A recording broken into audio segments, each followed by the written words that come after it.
Salam Pancasila. Hasto nyanyi, KPK ngeri. Ya, keren ya judulnya ya. Ketemu lagi dengan peci merah, Sang Pancasila, IQ tinggi. Kalian pasti rindu. Ya, ini ada sebuah peristiwa yang nanti akan jadi dongeng yang luar biasa. Ya, beneran serius, dengarkan. Jadi Hasto sudah ditetapkan menjadi tersangka oleh KPK kasus korupsi dan suap dan menghalangi proses penyidikan secara hukum. Ngeri nggak? Ya. Tetapi sampai sekarang KPK tidak berani menahan Hasto Kristianto, Sekjen PDIP. Ya. Hasto sudah siapkan video 10 bahkan mungkin lebih yang mana dia akan diungkap kasus-kasus korupsi para petinggi negara. Ya, tentunya selama 10 tahun kemarin. Ya, zaman zaman Jokowi presiden. Ya, 10 tahun kan Hasto sekjen partai terbesar dan partai pengusung utama Jokowi sebagai presiden. Ya, keren ya. Jadi saat ini KPK dilema. Ya. Karena jika Hasto serius diproses secara hukum, maka KPK juga harus memproses secara hukum hampir semua atau banyak petinggi negara. Ya, petinggi negara yang akan diungkap Hasto ya selama Hasto jadi sekjen PDIP dan selama Jokowi jadi presiden. Karena Hasto itu adalah orang kedua di partai terbesar pengusung Presiden Jokowi. Ya, para menteri utamanya. Sebut aja menteri-menterinya. Ada Budiari, ya. Ada Erlangga Hartarto, bahkan Prabowo dong. Ya, kan Prabowo menterinya Jokowi, Menhan.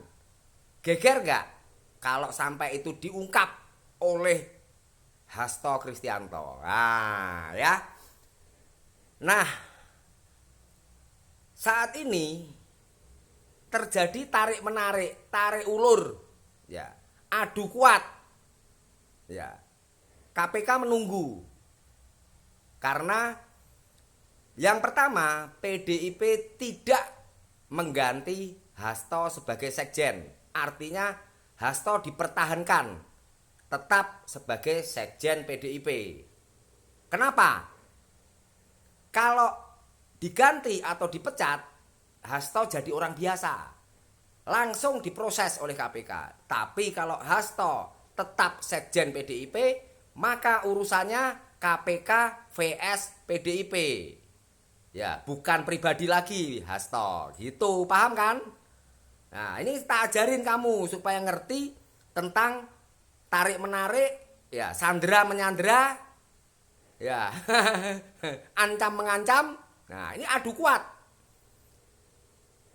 Baru saja ada berita bahwa Prabowo mengundang semua ketua umum partai pengusung atau pendukung Prabowo, yaitu Koalisi Indonesia Maju. Itu ada Zulkifli Hasan, ya, ya semualah ya, petinggi partai pendukung Prabowo kemarin, ya, ya Golkar, ya Gerindra dan macam-macam.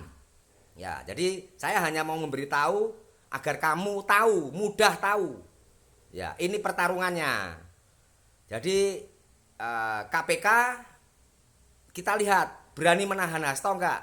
Hasto ditahan berarti KPK dianggap melawan partai politik terbesar di Indonesia. Ya. Bukan bicara tentang semua harus tunduk hukum, semua harus. Nah, memang setiap warga negara Indonesia harus tunduk hukum. Nah, ketika Hasto diproses, maka data-data, bukti-bukti, fakta-fakta yang akan disebarkan oleh Hasto terkait dengan pejabat tinggi negara yang melakukan korupsi dan terbukti dipegang oleh Hasto, maka KPK juga harus memproses semua itu. Bukan hanya Hasto gitu. Ya, seru kan?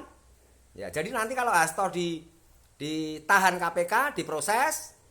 Nah, Hasto keluarkan video tuh. Misalnya video tentang korupsi, misalnya ini ya. Saya nggak akan nyebut nama. Misalnya Ketua Umum Golkar waktu itu ya, kan dia Menteri Erlangga Hartarto. Nah, berarti KPK juga harus menahan Erlangga Hartarto. Ya, lalu misalnya kasus Kominfo, Budiari. Ya. Lalu kasus Menteri Perindustrian. Bahkan mungkin kalau diungkap sama Hasto kasus korupsi dan punya bukti, Kementerian Pertahanan yang waktu itu dijabat oleh Prabowo, ya KPK juga harus memproses hukum Prabowo. Iya dong. Rakyat harus dikasih pertunjukan yang fair. Fair dong, ya, sportif. Nah, seru kan? Jadi Hasto ini jelas dia memegang rahasia atau kartu atau bukti pejabat-pejabat tinggi negara selama 10 tahun kemarin. Karena dia jelas dia sekjen itu adalah menginventarisir atau mencatat semua sistem administrasi dan informasi dari partai yang mengusung Jokowi waktu itu. Paham sampai sini? Ya. Nah, Hasto pasti tahu. Ya, karena presiden itu petugas partai. Memang iya.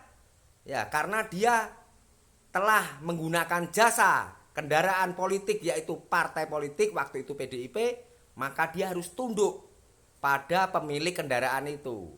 Masa kamu numpang di kendaraanku, ya, lalu kamu mau ngatur-ngatur aku? Ya nggak bisa, aku yang ngatur kamu karena kamu numpang. Begitu, simple.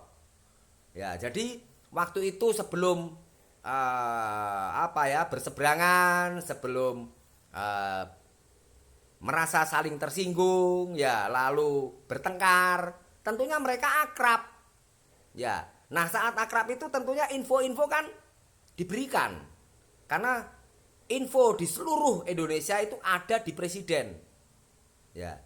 Badan Intelijen, Densus 88, Sandi Negara, itu semua memberikan info kepada presiden karena presiden waktu itu adalah kepala negara.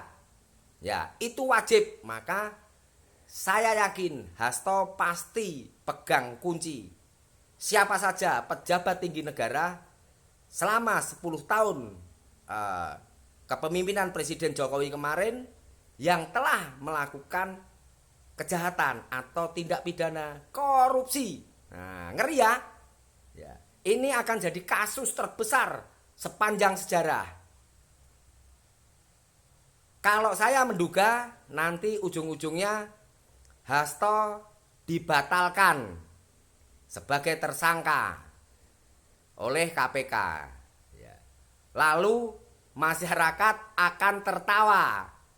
Ternyata sinetronnya seperti itu. Ya. Ya, mungkin ujung-ujungnya nanti KPK dibubarkan. Karena memang KPK ini lembaga hukum bentukan baru kemarin sore.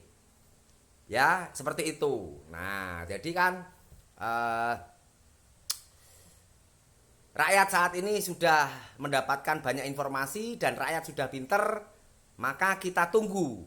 Ya, kita ingat kasus waktu Antasari Azhar, ketua KPK waktu itu menjerat hukum besan SBY, yaitu Aulia Pohan. Bagaimana nasib Antasari Azhar waktu itu? Nah, paham ya sampai situ ya, benang merahnya. Kita tunggu kejadian berikutnya. Peci merah IQ tinggi, Sang Pancasila, Merdeka!